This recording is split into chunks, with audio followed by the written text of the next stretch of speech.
اول تا پشت دو سنگ بخون. اگر بی حرمتی به ساحت خوبان قشنگ نیست، باور کنید پاسخ آینه سنگ نیست.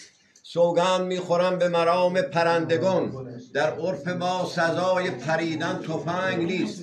از بردگی مقام بلالی گرفتم، در مکتبی که ارزش انسان به رنگ نیست. در کارگاه رنگرزان دیار ما، رنگی برای پوشش آثار ننگ نیست. تنها یکی به قله تاریخ میرسد، هر مرد پاشکسته که تیمور لنگ. افتخارش حسین آقا برو. حسین برو بری. ننی آواز خود تو بایی. یا علی حسین میزا کام خیش